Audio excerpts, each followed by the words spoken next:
dia, tudo bem? Estamos aqui com a psicóloga Marcela e a gente vai falar um pouquinho sobre TEA e ela vai falar um pouquinho dela pra gente e da clínica, a grande novidade que vai estrear agora em janeiro. Isso mesmo. Mas antes de começar, queria que um pouquinho você falasse pra gente sobre você. Certo. Tá?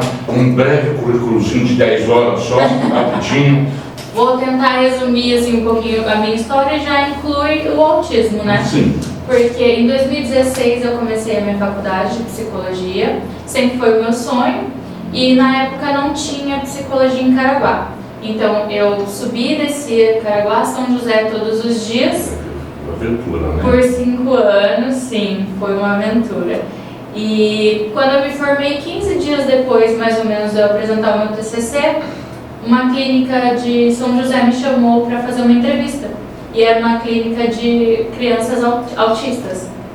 E então... Terminou a faculdade, veio o convite de uma clínica. Isso, veio o convite de uma clínica. E então, era uma quinta-feira, eu fui até lá, fiz a entrevista e ela me perguntou, você pode começar na segunda? Eu falei, claro. E eu não tinha ideia de como eu ia fazer. Como eu fiz faculdade lá, eu tinha alguns amigos, e aí eu fui morar no sofá da minha amiga. Caí assim, de paraquedas. Mas, gente, entenda bem, em primeiro lugar, terminar uma faculdade e já começar a trabalhar, deve ser um impacto meio louco isso. Muito louco. Porque a gente ainda espera, vou fazer estágio, vou fazer isso, vou fazer aquilo e papá. Eu não tive tempo. Você não teve tempo, você já foi...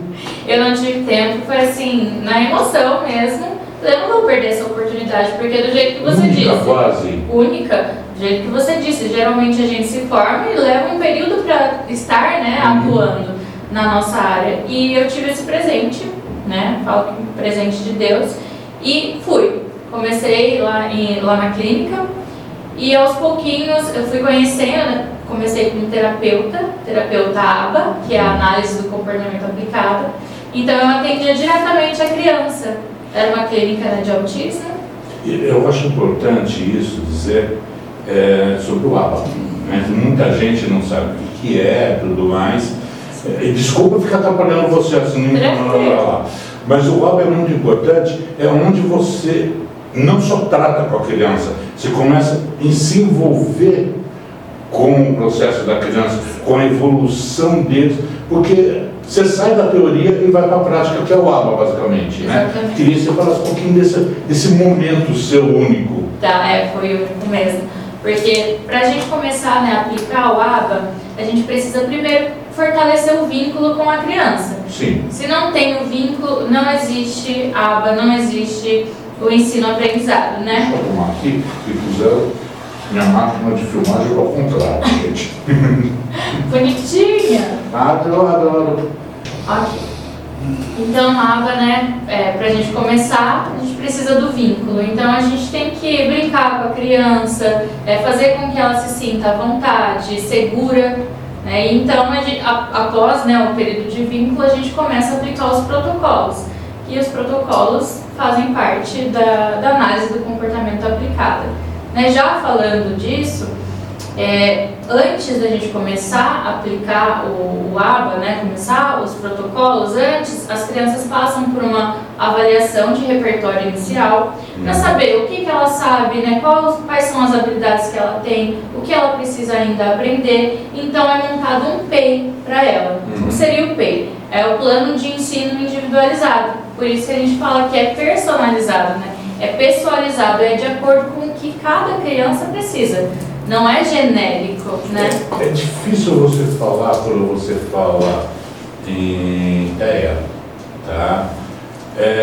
Fazer uma coisa assim geral. Não dá. Todo mundo fala que essa é uma síndrome que está crescendo no mundo, porque a gente está identificando ela cada vez mais cedo e notando as diferenças das pessoas. Então você tem um nível muito leve a nível muito alto. Tá? Então você conviver com isso eu acho muito complexo. Porque um espectro, né? Por ser um espectro, não tem uma receita de bolo.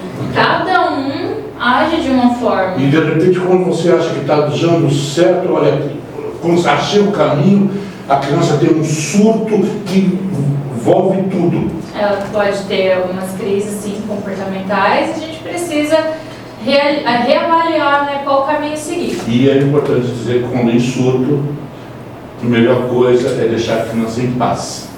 Sim. Eu acho que isso é importante dizer. Crise comportamental, sim. Inclusive, porque a criança ela não está no corpinho dela, né? O que é uma crise? Porque eu ia perguntar isso agora para vocês, já vai responder, eu vou responder. A diferença de uma birra e de uma crise, né? Porque muita gente confunde. A birra, ela tem um objetivo. Por exemplo, eu quero comprar aquele brinquedo. Meu pai não quer me dar. Eu vou fazer uma birra. Eu vou me jogar no chão, eu vou gritar, eu vou bater, eu vou fazer alguma coisa para conseguir o que eu quero. Então, tem um objetivo. Tem uma troca nisso. É um objetivo, é um interesse mesmo. Então, eu vou fazer isso porque eu sei que você vai me dar. E como a gente reforça, geralmente, esses comportamentos, porque a gente quer que a criança pare de fazer aquilo, certo?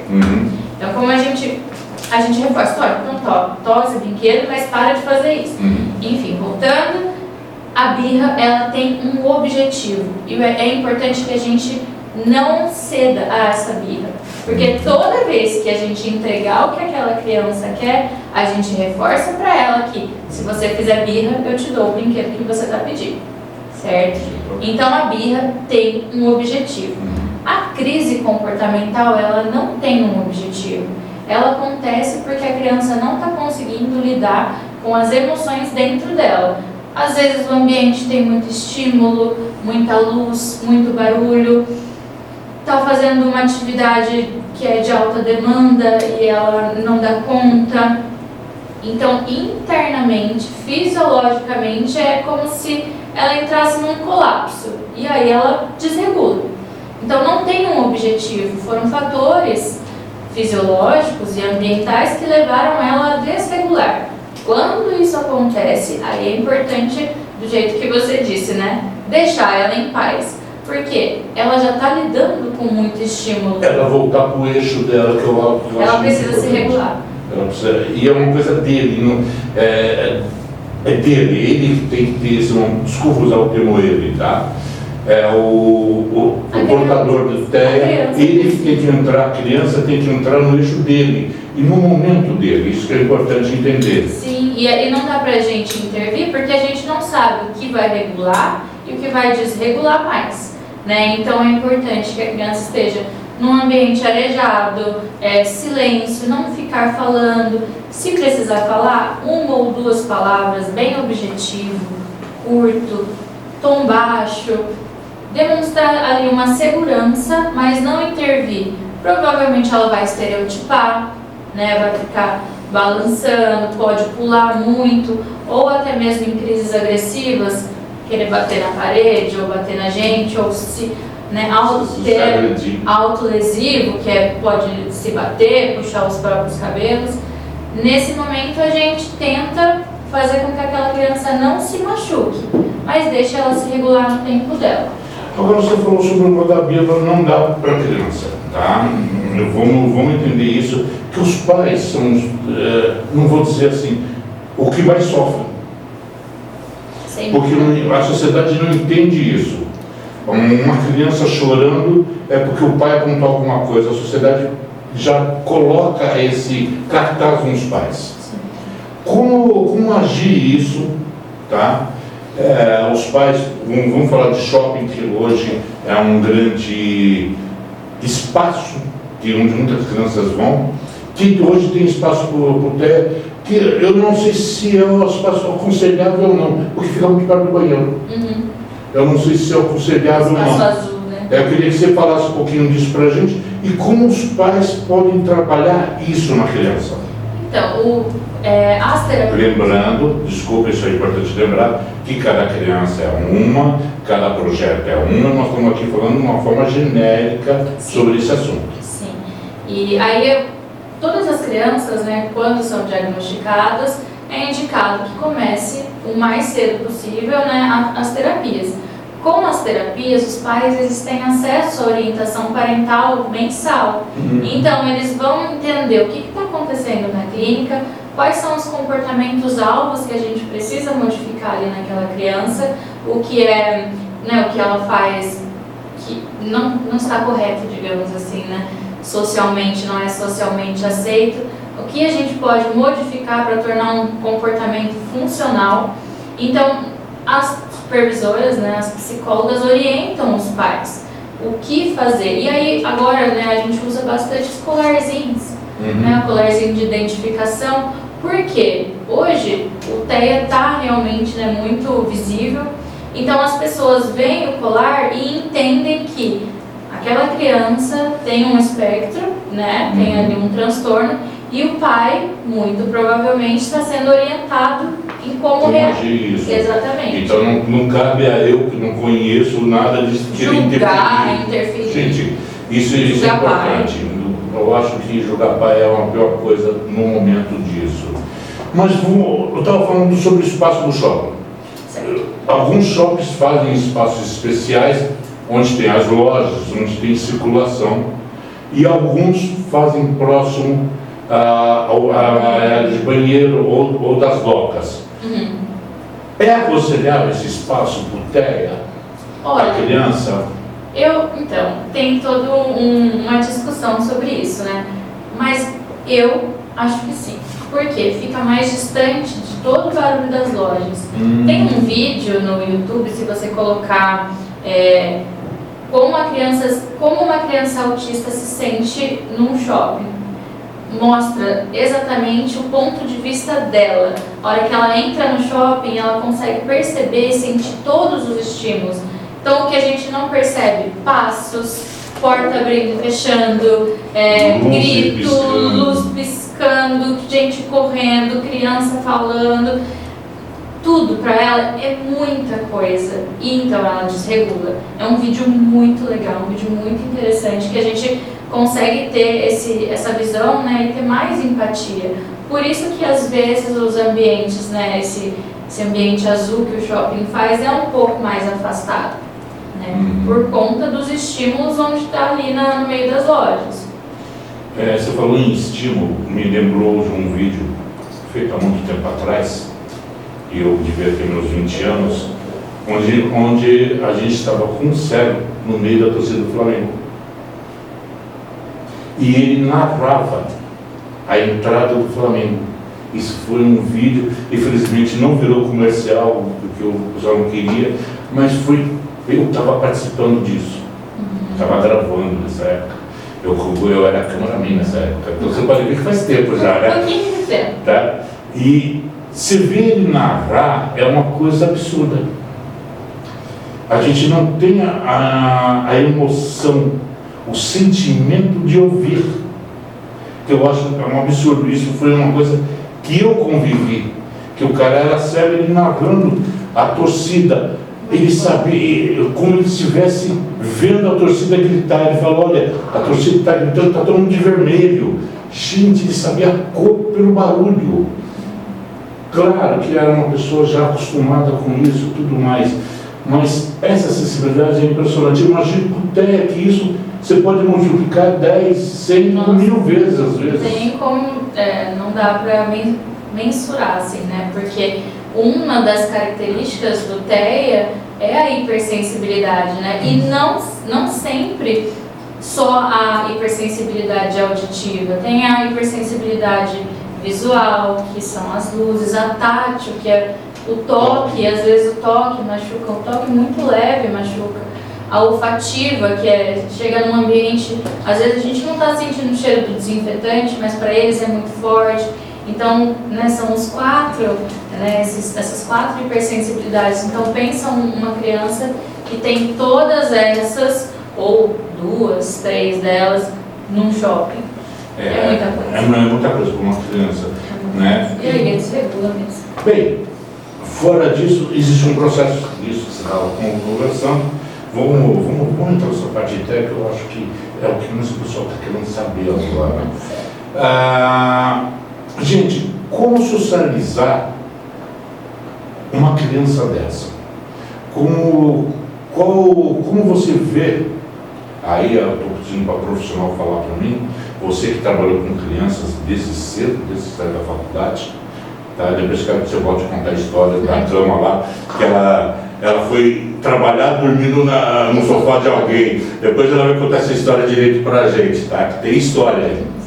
Como é trabalhar essa criança para ela enfrentar esse mundo que cada dia mais a sensibilidade é posta à prova? Certo. Bom, então, a criança, quando os pais percebem que há algo diferente, geralmente, os sintomas que os pais mais chegam pra gente eu chamo, a criança não olha, anda nas pontas dos pés, na ponta dos pés, ficou estereotipando, não tem interesse social, fica sempre no cantinho.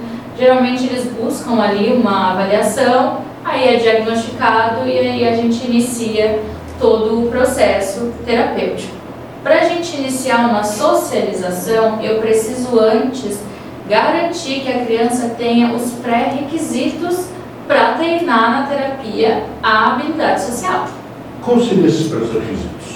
Os pré-requisitos: sentar, atentar, olhar, manter o contato visual e esperar, compartilhar brinquedos, porque ela pega o brinquedo dela, ela não quer devolver. Como que eu coloco ela com uma outra criança se ela não quer nem dividir o brinquedo dela, nem quer olhar no olho do outro? Ela não tem esse interesse do mundo, Ela está muito presa em si mesma. Então eu preciso treinar primeiro os pré-requisitos. Sim. Então eu treino os pré-requisitos, ela conseguiu, atingiu as metas, aí então a gente vai para a habilidade social. Agora essa criança já pode dividir uma sessão ali com outra criança e o terapeuta dela. Então a gente vai fazendo uma dessensibilização. Primeiro eu coloco ela com uma criança, brinca do que ela gosta, depois uma criança e o outro terapeuta, depois uma criança, outra criança, mais 2 terapeutas, e eu vou inserindo ela de forma gradativa num ambiente social. Eu não posso colocá-la à prova. Eu quero fazer com que meu filho melhore a interação social, eu vou levar ele numa festa. Ele vai desregular.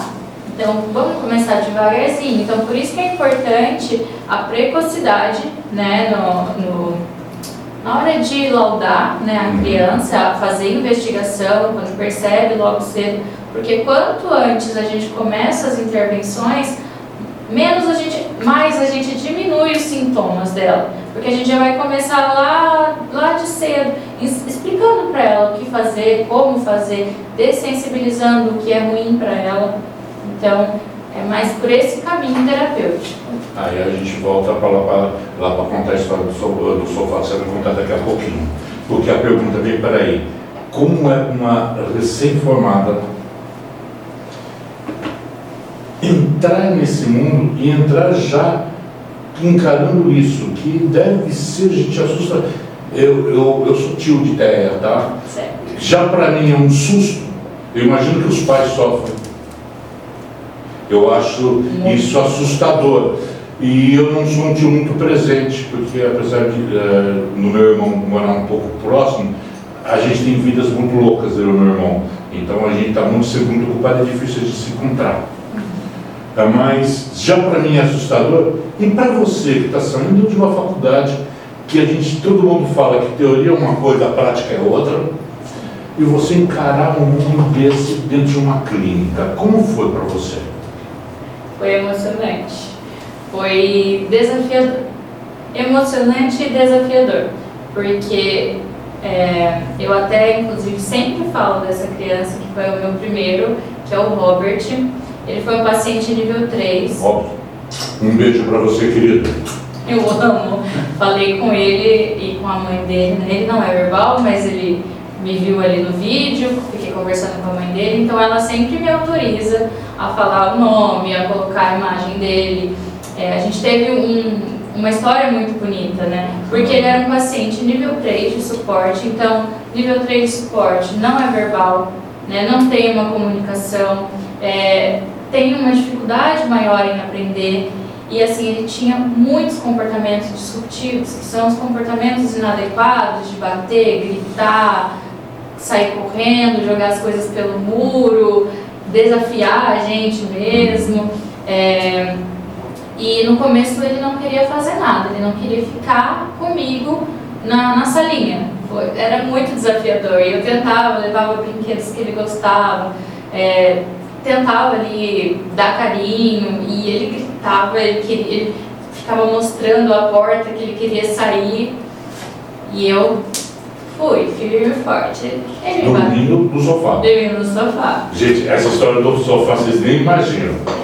Dormindo no sofá. E eu lá, insistente, não, vai dar certo, vai dar certo.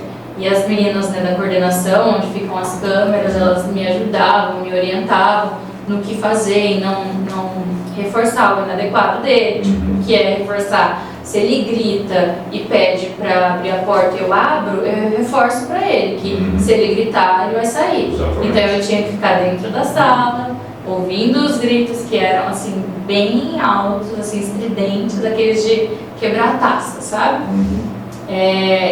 Me batendo, ele já chegou a jogar a cadeira em mim. E aos pouquinhos eu fui ganhando ele. E depois de uns 2 meses, mais ou menos, de terapia, eu não precisava mais usar os brinquedos. Eu era o reforçador dele. Ele não precisava de nada, de eu entregar um celular, de eu entregar um boneco, um dinossauro que ele gostava. Ele esperava a minha reação em elogiar que ele tinha feito o protocolo. Então eu falava assim, isso! Ele ficava assim, ele esperava a minha reação, o meu reforço. Então, você foi um ponto de apoio para ele, né? Sim, e a gente criou um vínculo muito grande, muito forte. Aniversário, a gente fez o aniversário dele lá na clínica, fez festinha, a gente comprava presente para ele. Era uma criança que mudou completamente, assim, do que ele chegou quando ele saiu, né, que ele já saiu, ele estava com 12 anos, 13 anos. Ele era grandinho, ele entrou com 10. E então foi desafiador, mas foi ali que eu entendi que não fui eu que escolhi o autismo me escolheu. E eu me encantei com a área, né? Então, e aí, por eu ter gostado tanto, ter me dedicado tanto, 5 meses depois eu tive uma promoção, fiquei como terapeuta e assistente de coordenação. Depois de mais um tempinho eu tive outra promoção e fui para coordenação.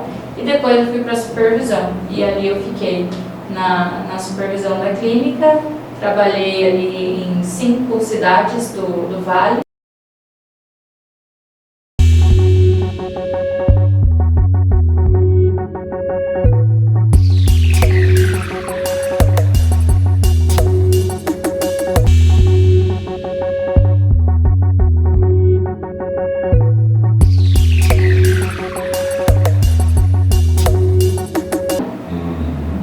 Tem uma bagagem e é onde o Amoroteia entra, né?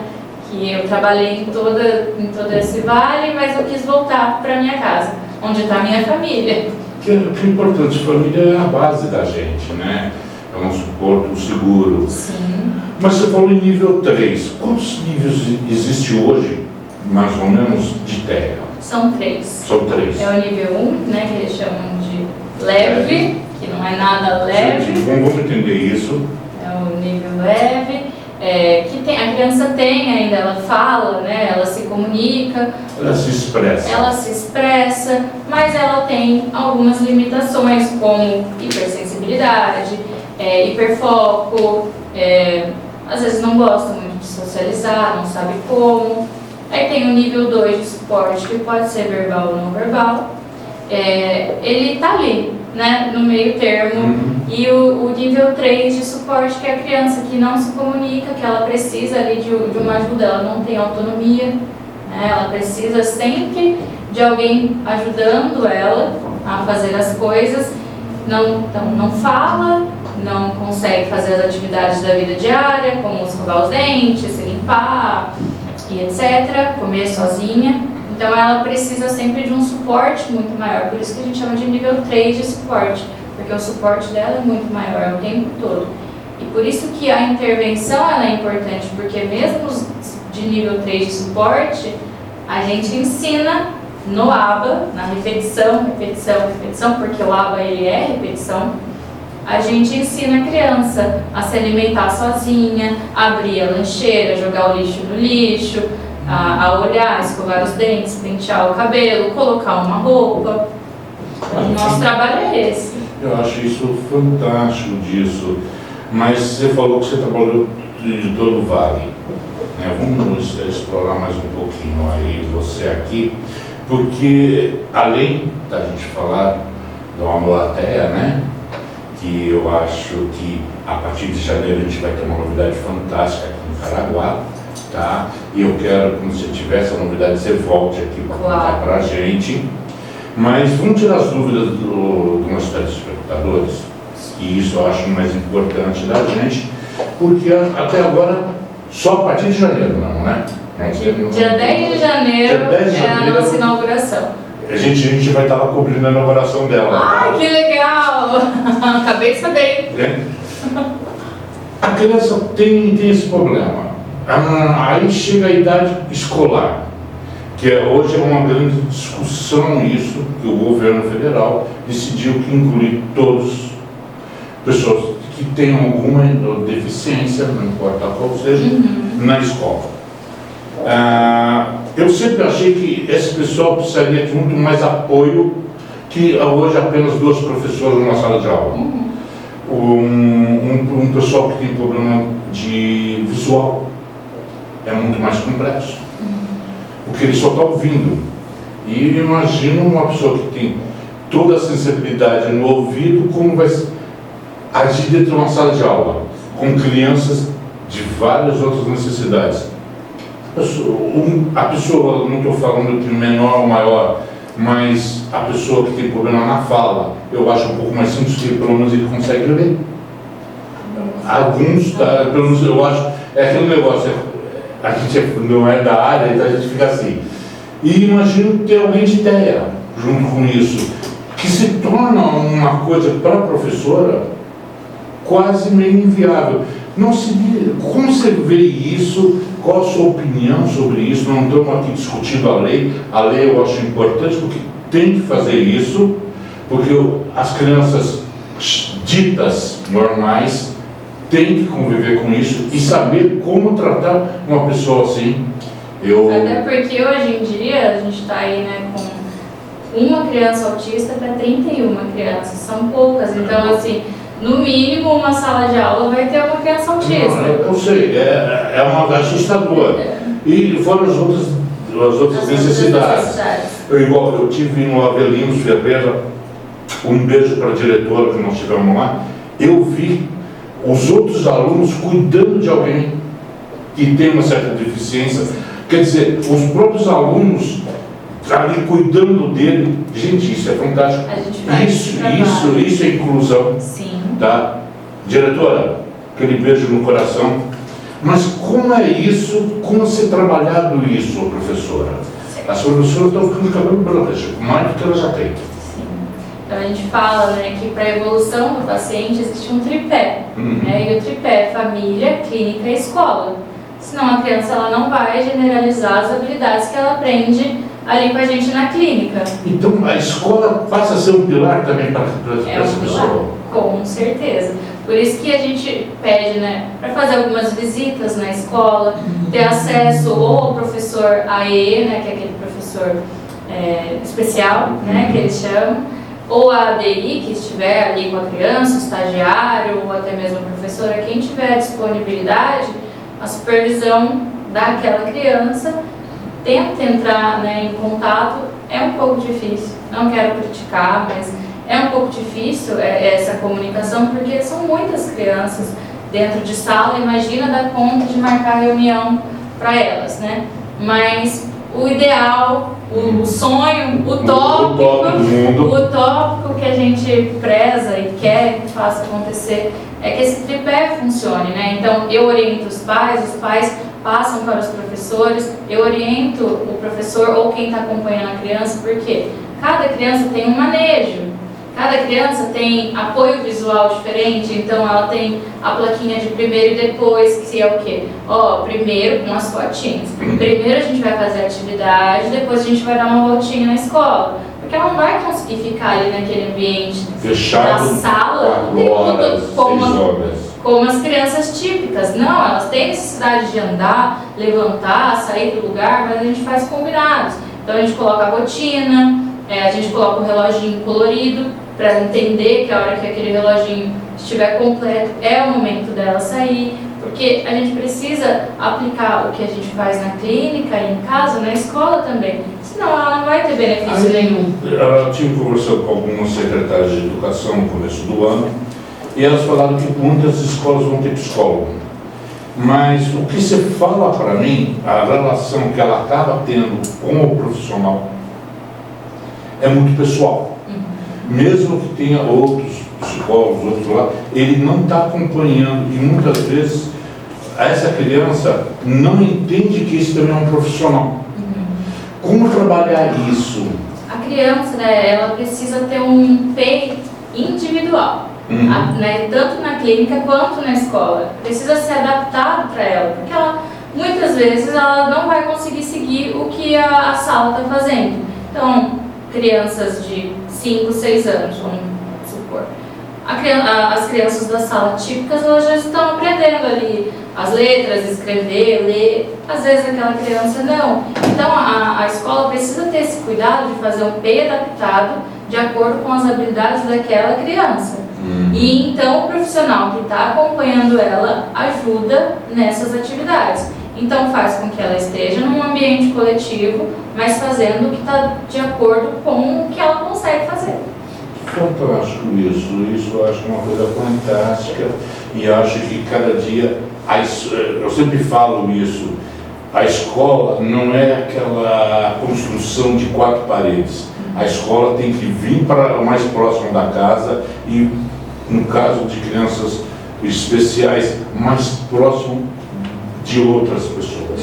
Que aí você tem uma comunidade atípica pronta para atender essas necessidades, que vai ser por um bom tempo, se Deus quiser, para muita gente, né? E a gente enquanto clínica, quando a criança ela começa com a gente pergunta para os pais onde é a escola, como que essa escola é, se tem uma adesão em receber orientações, como que funciona. Quando tem, a gente consegue uma liberdade maior. No começo das aulas a gente vai até essa escola sem a criança atípica presente, né? O nosso paciente não está ali, e a gente conversa de uma forma lúdica com a sala, com as crianças, apresentando já o amiguinho que vai chegar, de uma forma muito lúdica. Olha, tem um amiguinho, ele usa fone, porque ele dói muito o ouvido dele quando faz muito barulho, ele não consegue acompanhar algumas coisas, às vezes ele fica muito bravo, às vezes chora, e eu vou precisar que vocês ajudem esse amiguinho. Então a gente, antes da criança entrar, a gente faz com que a sala tenha uma empatia e tenha esse lugar de cuidado. E é o que acontece. Eu acho isso fundamental hoje em dia, né? Muito bem. Agora, uma curiosidade minha, eu acho que também de muita gente, com essa criança, ela tem necessidades e o mundo para ela é muito diferente do que ela quer viver, que o mundo dela é mais calmo. Como é esse bom planejamento das redes sociais, da informática, desses grupos junto a uma criança dessa? Porque hoje tudo é rede social, tudo é isso, tudo é aquilo ali. Como essa criança reage nisso? Então ela vicia, né? Porque o celular, o tablet, eles têm uma dopamina, né? Um efeito dopaminérgico que os brinquedos comuns não conseguem alcançar, né? Então a dopamina é o hormônio, né, de você estar ali super excitado, serotonina, felicidade.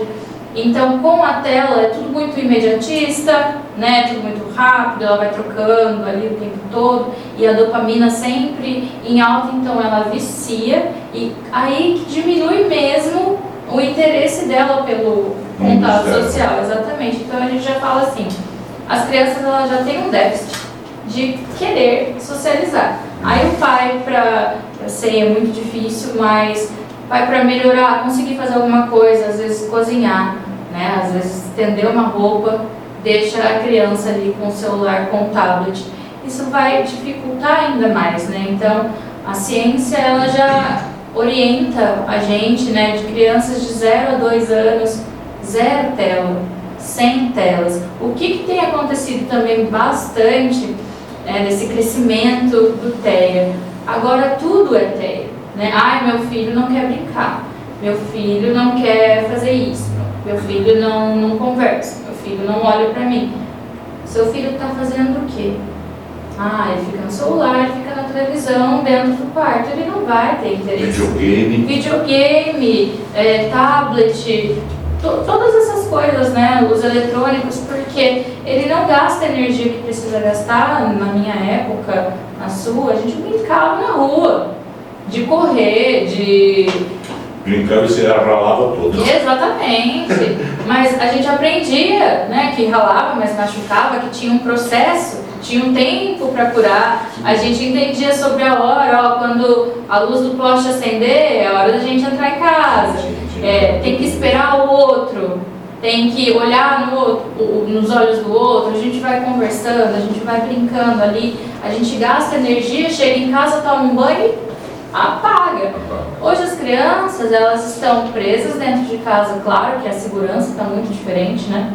Mas elas estão ali presas dentro de casa, não estão gastando energia, estão viciadas em tela, e isso se torna um sintoma de autismo. Mas não, às vezes o seu filho não é autista, às vezes ele só precisa sair um pouco da tela, brincar mais, descobrir a amarelinha, brincar de tinta.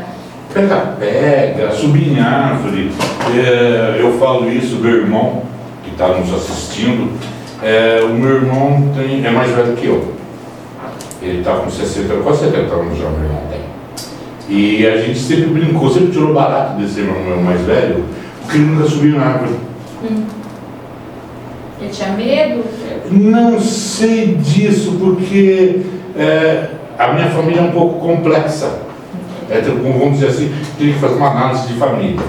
Igual, eu sou temporão de 6 anos de um pai temporão de 8. Desculpa, o que é temporão? O meu irmão mais velho... até nascer o outro foi um tempo... 8 anos. Ok. Tipo eu e meu irmão, foram 13 anos. 13 anos. Então você imagina, eu não brinquei com meus tios. Eu não tive meus tios como perto de mim. Eu tive meus sobrinhos em segundo grau brincando comigo, jogando futebol na rua. Porque já eram filhos dos irmãos do meu pai. Então, essa interação para mim gerou para mim uma grande dificuldade. Mas meu pai me teve com 50 e poucos anos, quase 60. Então, quer dizer, é uma diferença muito grande. E esse irmão meu, a minha mãe cuidou demais sob proteção. Os caçulas, né? Não, eu subi na árvore. Eu pulava de laje na areia, subia na laje 3 metros de altura da casa e pulava com um monte de areia. Gente, isso não faço isso em casa, é uma idiotice, gente. Mas eu sou dessa época. Mas era E meu irmão, naquela época lá, não sei porquê, acabou não subindo em árvore. Então meu irmão nunca subiu em árvore. Então ele sempre tirou barato dele por causa disso. Eu imagino toda essa falta de energia para as crianças de hoje em dia. Então é um grande problema. E a pessoa que tem essa síndrome tem a tendência de cada dia se fechar mais. Sim, e assim, criança saudável é criança brincando. Criança precisa brincar. Ah, mas está fazendo muita bagunça. Sim, criança faz bagunça. Eu acho que os condomínios, hoje tudo está crescendo no condomínio, devia ter uma área específica para essas crianças, um pouco longe dos apartamentos, tem gente que não gosta, para deixar gritar, berrar, chorar. Que isso a gente fazia. Pega ladrão e corre, grita. E a gente brigava, se amava na rua, e muitos pais não sabiam. Mesmo, exatamente. E eu acho isso fantástico. Mas voltando para o TEA, como você acha que deve ser trabalhado esse mundo digital com TEA? Porque a minha pergunta, que eu vou te adiantar a próxima, eu quero saber. Eu não sei se o TEA sente isso, mas o meu sobrinho, que tem problema de bullying. De bullying? Por causa da síndrome dele. Então, tem épocas que ele fica, você nota que ele está muito alterado, porque ele está sofrendo problemas na escola, disso aí, já houve mudança de escola, disso aí, e depois eu queria que você comentasse isso com a gente, tá? E como trabalhar isso? Primeiro a parte digital, depois a gente entra na parte do bullying.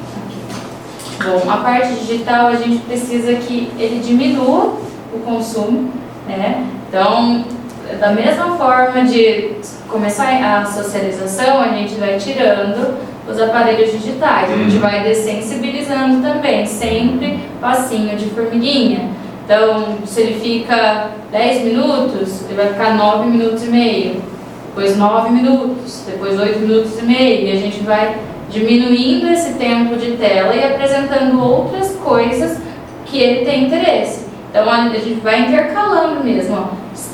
2 minutinhos de tablet, 2 minutinhos de jogando bola, 2 minutinhos de tablet, 2 minutinhos pintando. E vai intercalando até que se diminua esse consumo de tela e ele se interesse pelo ambiente social.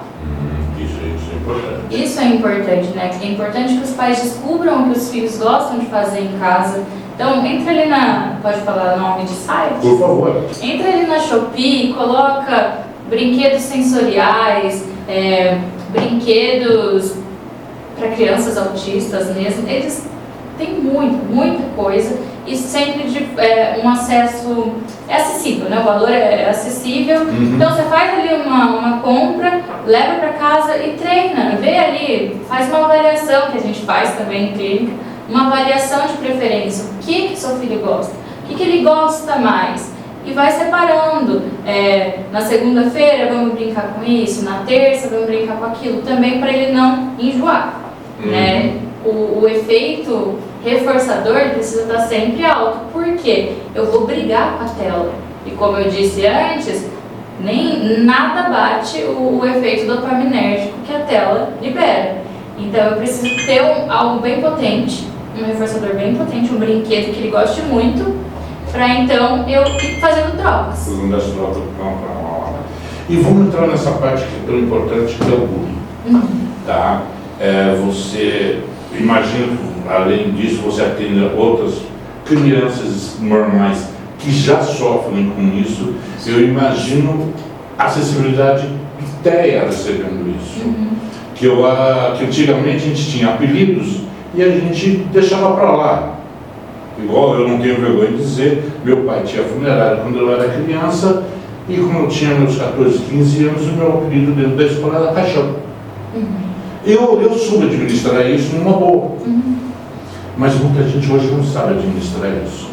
E o TEA é um desses que não sabe administrar isso. Eu acho que não só o TEA, viu? Muita gente, hoje é geral, né? O que está acontecendo, né? As redes sociais, elas trouxeram pra gente coisas muito imediatistas e coisas muito fáceis. Então, as crianças, elas já nascem ali com esse contato e elas não têm mais acesso à frustração.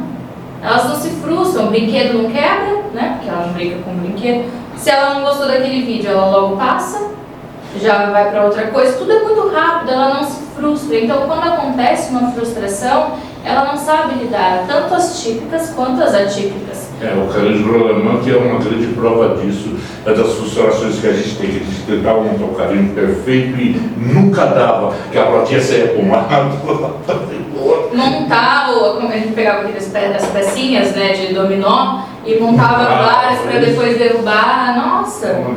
Então, tudo isso se perdeu. E as pessoas estão muito grudadas na tecnologia, nas telas. Então, tudo que não aceito não, né, fica frustrado, já não sabe lidar. Então, sim, o bullying acontece, é necessário que seja feito nas escolas, com uma psicoeducação, com todas as crianças, né? Então, dar palestras de saúde mental, dar palestras sobre o que dizer e o que não dizer para o coleguinha, para o amiguinho, como lidar, o que fazer quando está nervoso, então ensinar uma respiração diafragmática, contar até 10, mas uma psicoeducação na escola E os pais que perceberem que ou o filho faz bullying ou recebe bullying, procurar um profissional, né? Procurar um psicólogo, procurar a coordenação da escola, para que seja olhado, né, de uma forma individual e mais cuidadosa. E como o TEA recebe isso? Essa formação de bullying, a hora que ele está começando a socializar isso, acontece numa certa idade, às vezes para essa criança, ele já tem mais idade que o normal, isso geralmente o bullying acontece entre os 12 em diante. Pré-adolescência. Tá, pré-adolescente, mas para essa criança com TEA, pode acontecer com 18 ou 20 anos.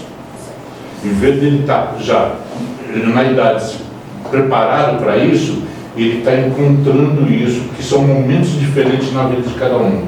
Como falar e como tratar isso com essa pessoa? Certo. Algumas crianças, né, que já estão na fase pré-adolescente adulta, alguns eles nem percebem que o bullying está acontecendo, porque eles são inocentes, né? Eles não têm a percepção maldosa que a gente tem.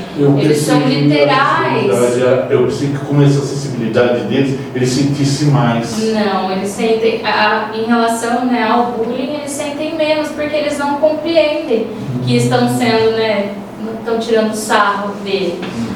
Quando a criança já é um pouco mais nível 1 de suporte, aí sim, ela percebe, porque ela não tem, né, um déficit muito grande de habilidades sociais, então ela não é tão radical ali, não é tão... Ai, meu Deus, esqueci a palavra. Corta. Pode cortar, peraí. Não, pode cortar. Deixa eu lembrar. Eu só esqueci o nome, peraí. Ai, gente, como fala? Literal. Então, voltando. Então, essa criança... Ela não é tão literal. Não é. Quando ela tem nível 1, ela não é tão literal. Então, ela consegue perceber que estão zombando dela. Quando é nível 2, nível 3 de suporte, eles são literais. Então, às vezes, eles não percebem que aquela brincadeira está sendo de mau gosto e não levam, assim, num formato de bullying, de se chatear e etc. Mas o nível 1, sim. Nível 1 de suporte, sim, porque ele percebe. Então, é necessário que a gente faça ali uma psicoeducação com ele em terapia, como ele vai reagir diante daquilo, e também trabalhar na escola quem faz, né, quem pratica esse bullying, quais são as consequências, o que o coleguinha sentiu, como ele se sentiria se fizessem isso com ele. Então, é psicoeducação, não tem um caminho assim... Fácil, não é? Não, nada é fácil. Não é, não. É sempre um processo. Agora sim, vamos deixar o pessoal mais otimista. Com todo esse tratamento, como será a vida desse TEA? Autônoma, muito mais autônoma, muito mais independente. Eu falo, né, que o objetivo do ABA é isso, né? É fazer com que aquela criança, aquela família tenha uma vida mais funcional, que aquela criança aprenda novas habilidades e o último, né, a nossa última etapa é habilidades sociais e autonomia e independência, né, que ele tenha uma vida ali, que ele seja capaz de trabalhar, de se comunicar, mesmo que seja através de comunicação alternativa, que pode ser o iPad, que fala por ele, como por figuras, mas que ele consiga se comunicar, né, que ele consiga ter uma vida o mais comum, né, o mais normal possível. Então, as terapias, elas são fundamentais. E deixam bem ciente que muitas dessas crianças podem virar grandes gênios futuramente.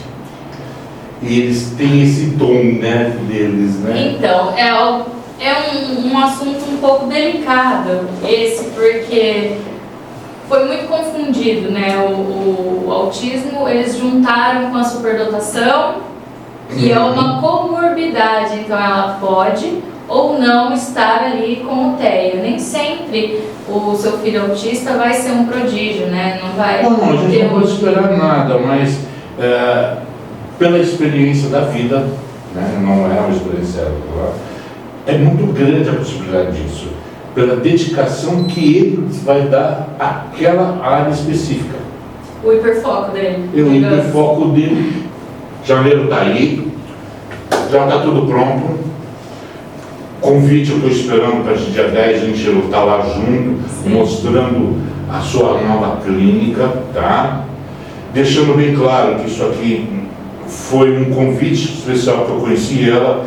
Eu acho Obrigada. que a TV social tem a obrigação de dar voz para essas áreas, e é obrigatório, então a gente quer dar voz para isso, e a minha missão da TVS Litoral Norte, dar voz para essas pessoas que precisam, somente num tema tão importante igual o TEA. Tá? Me passa seu e-mail para o pessoal se localizar, e se já tem um telefone para a nova clínica, já pode dar, que eu não vou ver, tá? Ok. No Instagram nós estamos como Clínica Amorateia. O telefone é 12 98871 6031. Telefone e WhatsApp também, você pode agendar uma reunião com a gente. E a gente vai estar ali em janeiro, no dia 10 de janeiro, próximo ao centro. A gente vai liberar, né, futuramente ali perto, o endereço certinho, mas fica no centro. A clínica está sendo preparada com todo carinho, com todo amor. A gente quer acolher os pais, acolher as crianças e fazer um trabalho diferente, né? A gente quer unir a ciência e o acolhimento. Acho isso importante num certo momento, porque esse momento que você trabalha é onde se forma os grandes profissionais, em qualquer área, com crianças especiais ou não. Acho que a idade de 3 a 6 anos, 7 anos, se não me engano, sua clínica vai ter até essa idade. Não, a gente vai. Vai ter um pouquinho mais, né? Então, do 1,5 até os 13, até os 13 anos. É onde se forma a nova geração. Que depois daquilo lá é chover no molhado, o que eu falo. Depois de 13 anos é chover no molhado, a criança já tem sua personalidade, já sabe o que quer e ele vai andar sozinho. Já aprendeu as coisas de uma forma diferente do que Então, gente, vocês que têm crianças com assim, passa lá, conversa com a Marcela. A gente vê o que melhor pode fazer. Tá. Ah, meu filho não tem, mas está grudado há muito tempo no computador, leva lá para ela, para ela socializar essa nova criança. Porque sim, o ABA ele não é só para criança autista, né? É mais geral. É importante dizer isso, que não é só crianças com TEA, você vai entender, você pode ter crianças gerais, tá? Porque meu pai falou uma vez, sem cicatriz é uma criança sem história. É verdade, foi o que a gente falou, né? Do joelho ao lado. Então a gente tem que ter um pouco de história. Certo. Muito obrigado, sucesso, até semana que vem, queridos.